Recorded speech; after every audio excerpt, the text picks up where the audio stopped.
Kolkata night রাইডার্সের জন্য পেয়ে গেল ভাই নতুন সুপারস্টার, যে ব্যাট হাতে প্রতিপক্ষ বোলারদের কাঁপিয়ে দিচ্ছে একাই। কে এই ব্যাটসম্যান যিনি এবছর প্লেইং ইলেভেনে হয়তো সুযোগ পেতে পারে, হয়তো কারণ তাদের পারফরমেন্স বলে দিচ্ছে যে তিনি কেকেআর এর জন্য বড় সম্পদ হতে চলেছেন। সেই সম্পূর্ণ বিষয়টি জানাবো এই ভিডিওতে। তবে তার আগে তুমি একজন কেকেআর এর ডাইহার্ট ফ্যান হয়ে থাকলে ভিডিওতে লাইক করে কমেন্টে লিখে দাও আই লাভ কেকেআর। কেকেআর ইতিমধ্যে তাদের 2025 আইপিএলে কিন্তু পরিচিতি শুরু করে দিয়েছেন। গত শনিবার এক বিশেষ প্র্যাকটিস ম্যাচ ছিল টিম পার্পেল এবং টিম গোল্ডের মধ্যে। এখানেই বাজিমাত করেন যে লাবণিত সেটোরিয়া।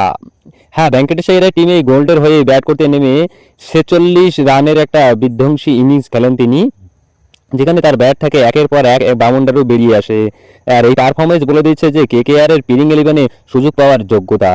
পার্পেল বোলারদেরকে ধ্বংস করে 10 ওভারে 221 রান তুলে ফেলে তাদের দল, এবং পাওয়ার প্লেতেই 73 রান করে সবাইকে চমকে দেয়। অপরদিকে অধিনায়ক ভেঙ্কটেশ আইয়ার 25 বলে 61 রানে একটা বিধ্বংসী ইনিংস খেলেন।